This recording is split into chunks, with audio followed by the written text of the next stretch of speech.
હનુમાનજી મહારાજ કી જય. વાહ, સરસ. હવે નિર્ણયો ચેરાચેરી બાંધજો. દક્ષિણા પછી તમને મળશે ત્યારે છોડવા પડશે. હા, એક સોપારી, રૂપિયાનો સિક્કો, વધુ નાખવાનું ચૂરજે અને ફૂલની પાંખડીની ચોખાની ચપટી. છેડો જરાક લાંબો રાખજો.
આપણે ધરાવશું દૈવદમ દિવ્યાન ફલ મુખવા તાંબૂલમ લક્ષણમ પ્રદક્ષિણામ સંપૂજ્યામિ નમો નમઃ.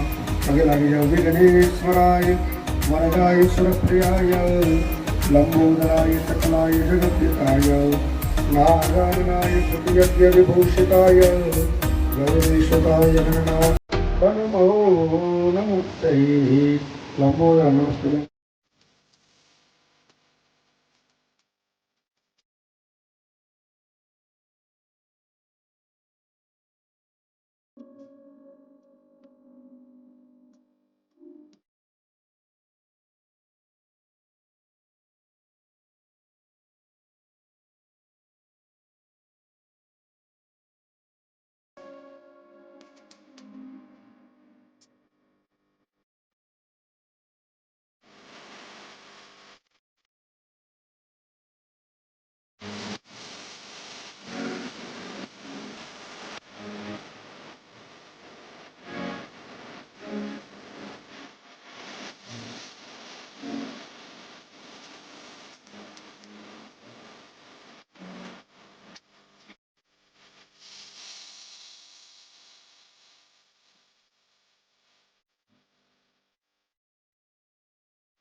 આળસુ થઈ ગયા છે, તો એમના માટે પવિત્ર કરવા માટે તો કોઈ ઉપાય ખપે ને.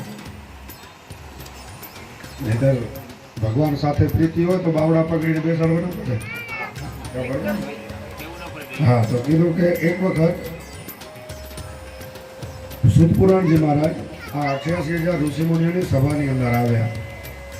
ઉંમરમાં નાના છે, જ્ઞાનમાં મોટા છે, એટલે ઊંચા આસન માથે બેસાડ્યું, વિધિવત પૂજન કર્યું અને એક પ્રશ્ન કર્યો કે મહારાજ કયું વ્રત અને તપ કરવાથી માણસને મનગમતું ફળ પ્રાપ્ત થાય છે, એ કથા કહી સમજાવો. ત્યારે કીધું એક વખત યોગીરાજ નારદજી આવો જ પ્રશ્ન પૂછ્યો હતો ભગવાન કમલાપતિને. તો કીધું મહારાજ તે કથા અમને વિસ્તારથી કંઈ સમજાવો. કારણ કે નારદજી છે ને એક જગ્યાએ સ્થિર રહેવાવાળા દેવ નથી, તો દર દર ભટક્યા કરે છે.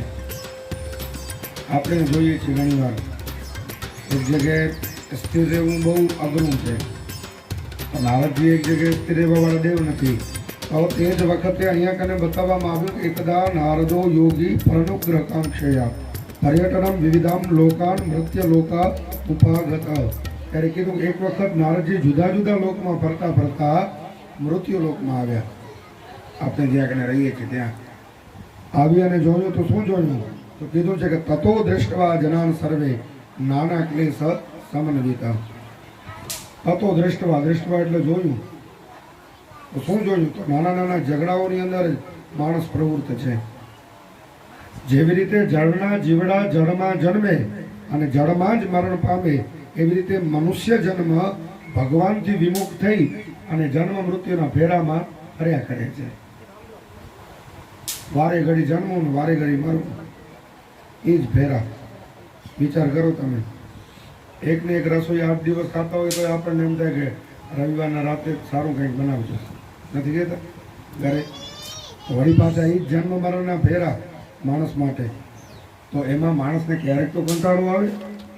આ જન્મવું ને મરવું, જન્મવું ને મરવું, એ જ હાલ્યા કરશે આખી નહીં. તો કીધું કે આ મનુષ્ય જન્મ મળ્યો છે તો એના માટે શું કરવું? તો કીધું સાર્થક કરો. એવી રીતે બડે ભાગ માનુષ તનુ પાવા સુર દુર્લભ સબ સંત ગાવા યહી કલિકાલન સાધન દૂજા યોગ યજ્ઞ જપ તપ વ્રત પૂજા. આ મોટા ભાગ્યથી આપણને મનુષ્ય જન્મ મળ્યો છે. તો એમને એમ વેડફવા માટે, સારું લગાડવા માટે, બીજાના ભેગા હરવું ફરવું ખાવું પીવું એની અંદર આપણે પ્રવૃત્ત બનીએ છીએ.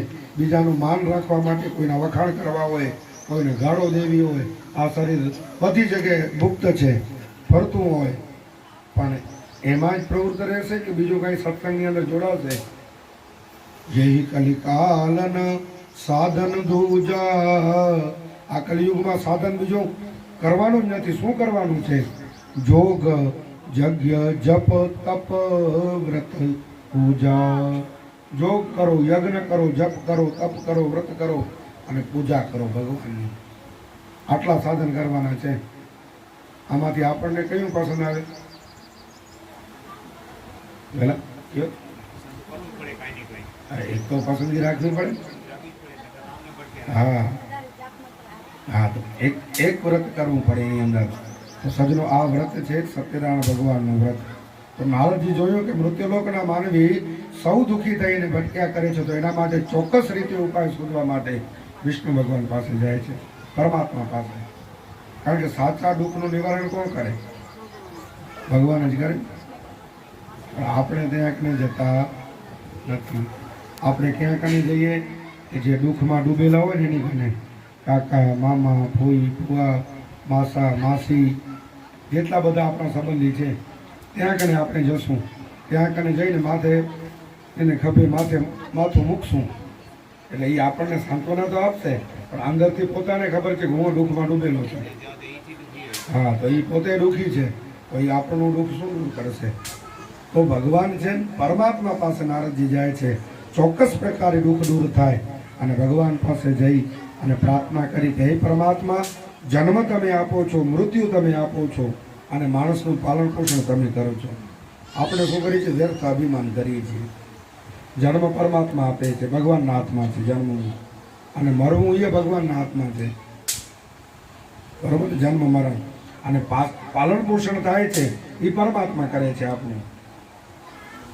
ગમે ત્યાંથી ગોતી ગોતી હંસલાને આપે મોતી રે. એ ખપે ત્યાંથી ગોતી ગોતીને એને મોતી મળે છે. કીડીને કણ, હાથીને મણ, તો એ પરમાત્મા દેહ છે, બંધાયેલા જ છે. આપણને આપણો પ્રારબ્ધ કર્મ છે એ તો કર્મ તો કરવાનું જ છે, એમાં ડગવાનું નથી. કર્મની અંદર ડગવાની જરૂર નથી આપણને, પણ ભગવાન દેવાવાળો ભગવાન છે. જે કર્મ છે એ ઈશ્વરને અર્પણ કરી દઈએ તો દેવાવાળો ભગવાન છે. સજનો, અહીંયા કને સુતપુરાણજી મહારાજ નૈમિક શારણમાં 88 ઋષિ મુનિઓને સમજાવે છે કે ભગવાન પાસે નારદજી આટલી પ્રાર્થના કરી ત્યારે ભગવાન રાજી થયા. કીધું, નારદ, તમારો પ્રશ્ન છે શ્રેષ્ઠ છે, અને તમે પ્રશ્ન કર્યો છે ને એ લોક કલ્યાણ માટે કર્યો છે. આપણે પ્રશ્ન કરતા હોઈએ આપણા સ્વાર્થ માટે. છોકરાની સગાઈ નથી થતી, હા તો કરી દેજો સગાઈ. એને લગ્ન નથી થતા, બહુ માનતી નથી, છોકરા કમાવીને પૈસા નથી દેતા, એટલું ઘણા બધાને મુક્ત મારું મારું કર્યું, બધા બંધાયેલા. અને ભગવાનને કીધું બધી વસ્તુ તારી છે, એ બધા મુક્ત છે, બધાને મુક્ત. તો ત્યારે સંવાદ ચાલે છે, અને આન્સર વાળે ભગવાને જામીન રાખી છે યમરાજાને. એટલા માટે બેનો બધા ગાય છે ને, જામીન આપ્યા છે તે તો ગર્ભમાં જમને, જામીન આપ્યા છે તે તો ગર્ભમાં જમને, હે તે ભજવા ભગવાન જીવન પંથમાં. હવે કેવી રીતે ભજન કરવું કયો મને? ગર્ભવાસની અંદર જામીન આપ્યા છે યમરાજાને, એટલે ભગવાન કહે છે હે તે ભજવા ભગવાન જીવન પંથમાં. બાહેર આવીને તું તો ભૂલ્યો ભગવાનને, બાહેર આવીને તું તો ભૂલ્યો ભગવાનને. અને લાગ્યું શું? લાગી માયાની જાળ જીવન પંથમાં. માયાની જાળ લાગી છે કે નથી લાગી? સાથે સાચું કહેજો. હે, લાગી છે ને માયાની જાળ? માયાની જાળ લાગી આપણને. પુત્ર, પરિવાર, સગા વાલા, સંબંધી એને મૂકી શકતા નથી આપણે. એટલે આપણને આ બધું સંસારની અંદર મૂકીને જવું પડે છે, એટલે દુઃખ લાગે છે આપણને. એટલે માયાની જાળ લાગી છે. એટલે જીવ જ્યારે બહાર આવે છે ત્યારે ભગવાનને ભૂલી જાય છે. એટલે કહે છે પુરુષોત્તમ દાસ કહે ચેતીને ચાલજો. પુરુષોત્તમ દાસ કહે છે આ ચેતીને ચાલજો. સંસાર બહુ વિચિત્ર છે, કારણ કે નહીં તો વળી પાછું આવવું પડશે. એટલે આશા, માયા, મમતા બધી મૂકીને જવું પડશે. એટલે સીધો તમને દ્રષ્ટાંત સમજાવું. અહીંયા તમે આવ્યા કથાની અંદર બેઠા, કથા પૂર્ણ થઈ, ભોજન પ્રસાદ લઈ, તમારી ચંપલ અહીંયા કને ભૂલાઈ ગઈ, અને તમે અડધે રસ્તે પહોંચ્યા ત્યારે તમને ખબર પડી કે મારી ચંપલ ભૂલાઈ ગઈ. ત્યાં કને હું ગયો હતો ત્યાં. હવે પાછું વાળું ચંપલ મોંઘી પડે છે, અમે જઈએ તો ચંપલ વગરના થઈ જઈએ છીએ. એટલે મનની અંદર આશા લાગી, આ વસ્તુની અંદર કોઈ પણ વસ્તુ છે એની અંદર આશા લાગી, કાં તો પાછું આવવું પડે, અને કાં એને મુક્ત કર્યો તો આશા રહી ગઈ. ભલે પછી આપણે કહીએ ભાઈ પનોતી ઉતરી કે એ આપણા શબ્દો મન વાળવા માટે, એ જુદા નંબરની વાત છે. આ પનોતી ઉતરી કે જે થયું તે એ જુદા નંબરની વાત છે. અને એક વખત માણસને એની અંદર આશા લાગે છે, તો બસ આ સંસારમાં લાગેલી આશા મને અને તમને પાછી ખેંચી લાવશે. એટલા માટે આપણે મુક્ત બની જઈએ. ભગવાન તો કહે છે, પણ માણસ શું કહે કે કલિયુગના વાયરા આ તોફાની વાય છે. આપણે કહીએ ને કલિયુગના મહારાજ, અમને તો કલિયુગ હેરાન કરી નાખ્યું છે. સવારમાં ઉઠી ભગવાનનું ભજન કરીએ તો કલિયુગ શું કરે? લડવાવાળું નથી કોઈને. ચાંદલો કરીએ, માળા કરીએ, મંદિર હોય બાજુમાં લક્ષ્મીનારાયણ ભગવાનનું, તો મંદિરની અંદર દર્શન આપણે કરીએ. કેટલા બધા આપણા માટે સત્કર્મ બતાવવામાં આવ્યા છે. જ્યાં યજ્ઞ થતો હોય એની અંદર આહુતિ આપીએ, ભગવાનની પૂજા થતી હોય અને ભગવાનના દર્શન કરીએ. કેટલા બધા સાધન છે. અને હંમેશા યાદ રાખજો, આ ધર્મ આપણો હિન્દુ સંસ્કૃતિને સાચવવું હશે ને તો આપણને આટલા બધા કર્મ કરવા પડશે. એટલો યાદ રાખજો, ધર્મને બચાવવું હશે તો. નહીં તો જ્યારે જ્યારે ધર્મની હાનિ થાય છે એ આપણા લીધે જ થાય છે, બીજા કોઈને નથી થતી. જેવી રીતે કેરીને સાચવવા માટે, એના રસને સાચવવા માટે માથે છાલ જરૂરી છે, એમ સનાતન ધર્મને સાચવવા માટે તિલક, માળા અને મંત્ર જરૂરી છે. એટલું યાદ રાખજો તમે, એ ક્યારે ભૂલજો નહીં. જેવી રીતે પતિવ્રતા નારી હોય, સ્ત્રી હોય, એ પોતાના માથામાં સેંધો પૂરે, માથે ચાંદો કરે, કુમકુમનો ગળામાં મંગળસૂત્ર ધારણ કરે, એવી રીતે આપણે પણ પરમાત્માથી બંધાયેલા છીએ. એટલે ચાંદલો, માળા, તિલક, મંત્ર ભગવાનના હાથે થતા રહે, એ જ મોટામાં મોટું સાધન છે. અહીંયા કને બતાવવામાં આવ્યું છે, કોઈ પણ કારણસર ઘઉંનો લોટ ન મળે તો ચોખાનો લોટ વાપરવો, વિધિવત ભગવાનની પૂજા કરવી, એ જ મોટામાં મોટું સાધન છે. જીવ ભગવાનના શરણમાં એક વખત આવી જાય તો બારે ભટકવાની જરૂર પડતી નથી. પત્ર